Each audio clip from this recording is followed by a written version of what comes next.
So I made a post a few months ago asking if your friend, your very good friend on her sick bed about to off, is begging you to please marry her husband so that you can be able to take care of her children, because she trusts you and she trusts that you will take care of her children just the way she always takes care of her children when she was hale and hearty. Understand? And so that another woman that she knows might not take care of her children just the way she wants will not come in. And being that she's a very good friend of yours, she is begging you, it is certain that she will not make it. And after much persuasion, you agreed not from your heart but to please your friend. And a few moments later, after you agreed, she gave up. Now, I asked, will you still honor that even though you know you did not accept from your heart? Okay, you did not accept from your heart. It's just to please your friend at that point, okay? But now she has finally gone. Will you still accept? And some people said no, some people said yes.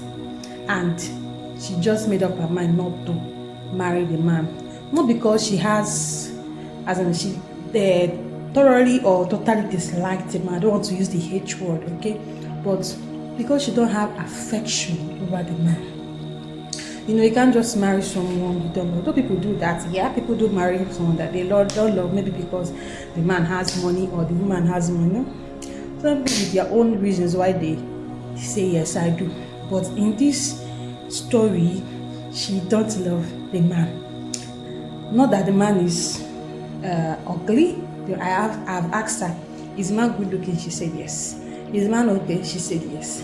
But she don't love the man. And I asked her, do you have a man in your life? She said presently no. And when her friend was asking her of this, her friend knew that she's single.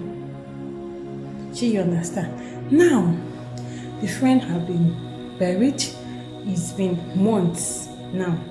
The lady is back to tell us that this her friend that gave up and has been buried has been constantly disturbing her in her dreams.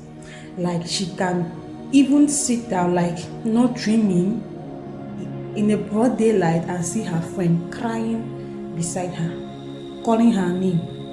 Why did you betray me? Remember you promised. This story is scary, even as I am telling the story. Chineke diko pa God abego. I don't. It's not funny, but it's scary. Not just to ease off my tension, but it's scary. Okay. So the friend will come beside her and be crying. You promised. Remember what you promised. Remember you promised me and all that. And she said she's so scared. Now it's as if she's been persuaded. She has been persuaded to agree what she don't want to agree. Now she is also about to be persuaded by a ghost to accept a man she don't love. I've asked her, my dear, do you have a boyfriend or are you engaged? She said no. Is the man ugly? No. Can the man take care of you and the children? Yes. Can the children, will they accept you? She said yes, that the children also see her as their second mom. Now that she has that mommy figure around the children. And I asked her, can you try to create that love for the man? She said she can't. She can't. Now, these are her reasons why she can't. Listen, remember this is the friend, her bosom friend. When I mean her bosom friend, someone you can literally swap as a sister.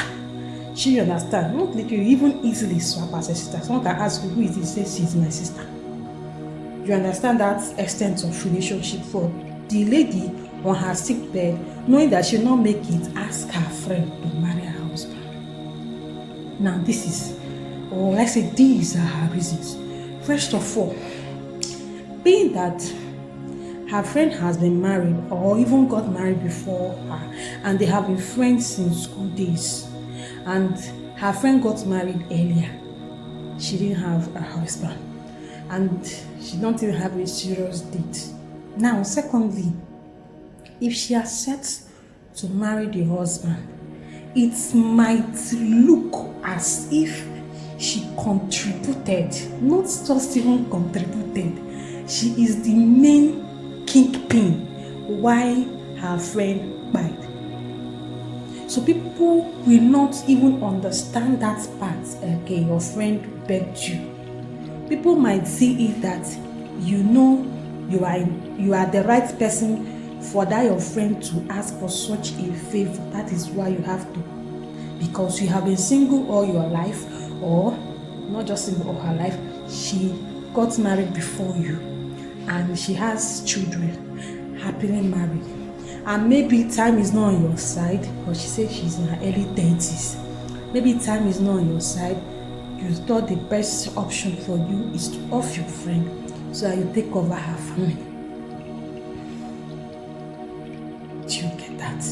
So these are her reasons. And again, she said it's not that men have not been coming to her to be a second wife, or some men have not approached her as a side chick, but she said she don't want to be with another man, another woman's man. Do you understand? So she don't want to be a second wife, she don't want to be numbered, and she don't want to be a side chick to any man. So she don't want all this. She wants to have her own man. So listen to all these her reasons. I was like, if these are your reasons and are they genuine from your heart? She said yes.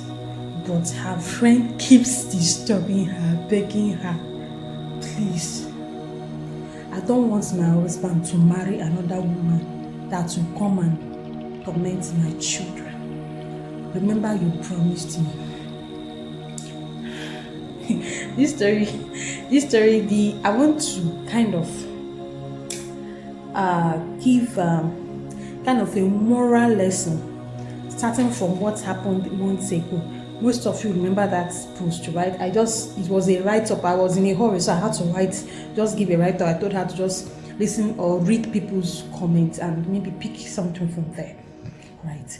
So I want to give a moral lesson, but that will be in another post of moral lessons that concern this story that you need to hear so that you don't fall victim of such circumstance. Being played at the corner, or being tossed around, I don't know, or being used in any possible way necessary. Okay, so stay tuned and don't skip the next post. Don't forget, my name is Spinach, and